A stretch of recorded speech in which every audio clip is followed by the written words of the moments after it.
Welcome back to Mr. Lamb's Science Corner. Well, maybe we should say Mr. Lamb's Science and Math Corner, because today there's going to be some videos shot on number games. And the first one is entitled The Number Game.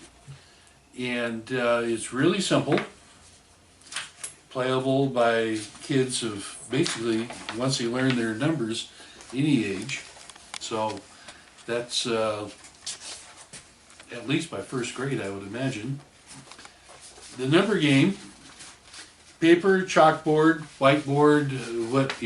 I used the chalkboard till the very last, almost, and then switched to a whiteboard. There are some benefits to it. There's some benefits to chalkboards too.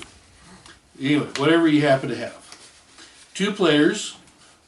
The first player writes, and I'll show you a couple examples of games.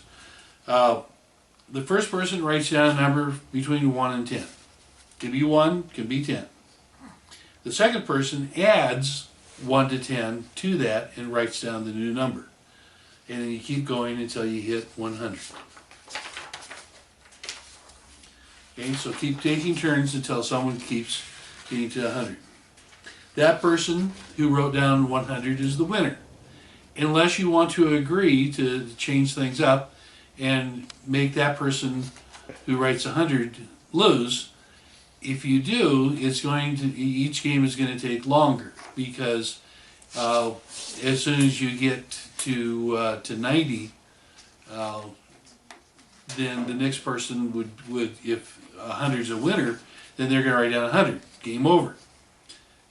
If you're playing, the person writes down 100 is a loser, you might, until they figure out things, go like 90, 91, 92, 93.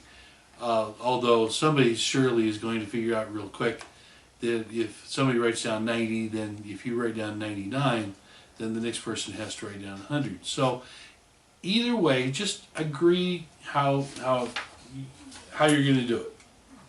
So like I said, we're going to play numbers. So I'm going to play both sides. And so I'm going to write down 7. Okay? And then as person number 2, I'm going to cross out 7, and I'm going to write 15, because 15 is 7 plus 8. And 8 is between 1 and 10. So as player number 1, I'm going to cross out 15 and write down 20. Okay?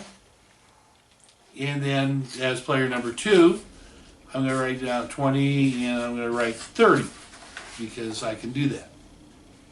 Okay? So person number 1 says, I'll see that, and I'll write down 40. Okay? Because they can do it too.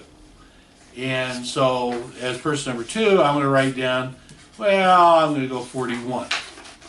So you just keep going until somebody somewhere, and I'm not going to play the whole game, but someone somewhere then writes down 100, and if you've agreed that that's the winner, then they just won.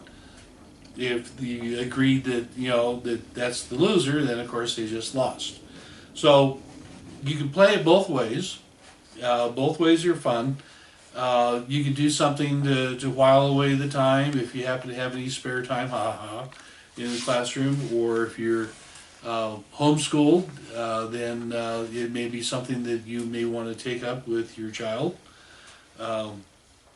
It can work for a kid. It's not one of those things that you have to hold back because you're playing with the child. You can go full bore, because both have a good shot at winning.